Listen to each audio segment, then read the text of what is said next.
பார்க்கலாம் சாமி. மதிப்பு காண்க. ஃபர்ஸ்ட் ஒன் 5 ன் அடுக்கு 0 என்ன பண்ணீங்க?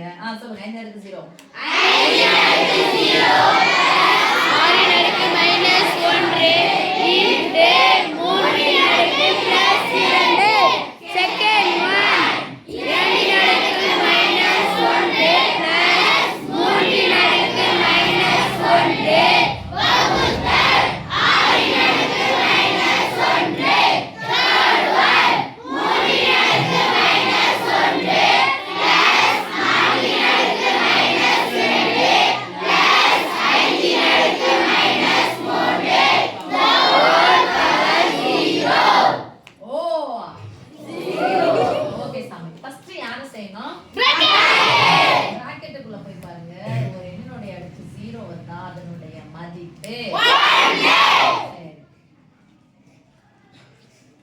இதனுடைய மதிப்பு என்னது? 1.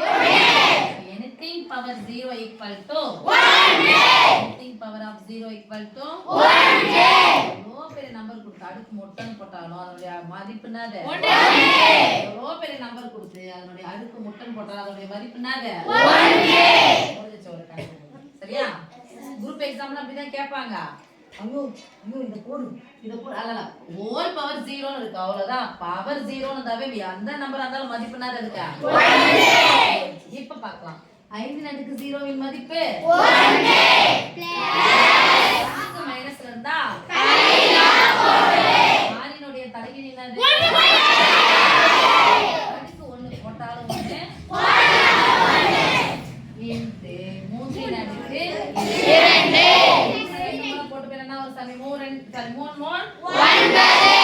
இங்க மாத்தா பார்த்தா நாங்க பிராக்கெட் இருக்கு. அந்த பிராக்கெட்டுக்குள்ள இருக்கிறத ஃபர்ஸ்ட் சார்ட் அவுட் பண்ணலாம். நடுவுல பிளஸ் ஓ மைனஸ் வந்துச்சுனா பகுதிகளை பார்க்கணும். இங்க ஒரே ஒரு விகித முறை இருக்கு. இங்க ஒரு முறை இருக்கு. நடுவுல பிளஸ் ஓ மைனஸ் வந்துச்சுனா உருக்க ஓரா 6 கூட 1 சேர்த்தா 7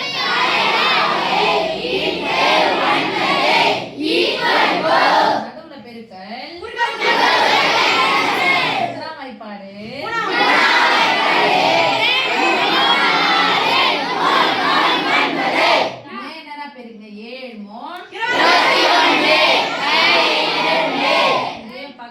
கலப்பு பின்னமா எழுதலாமா?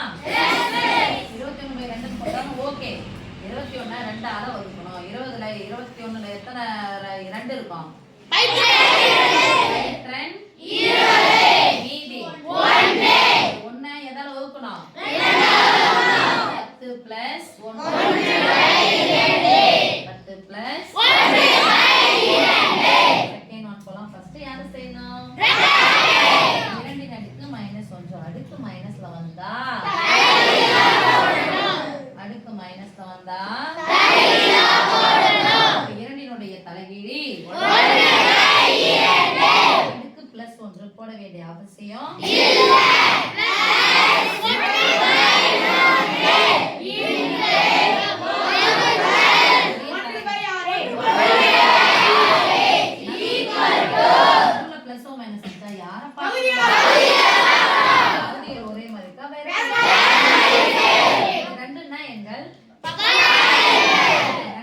எப்ப வேற மாதிரி இருக்கும். 2 தீ பெருக்கிறீங்களோ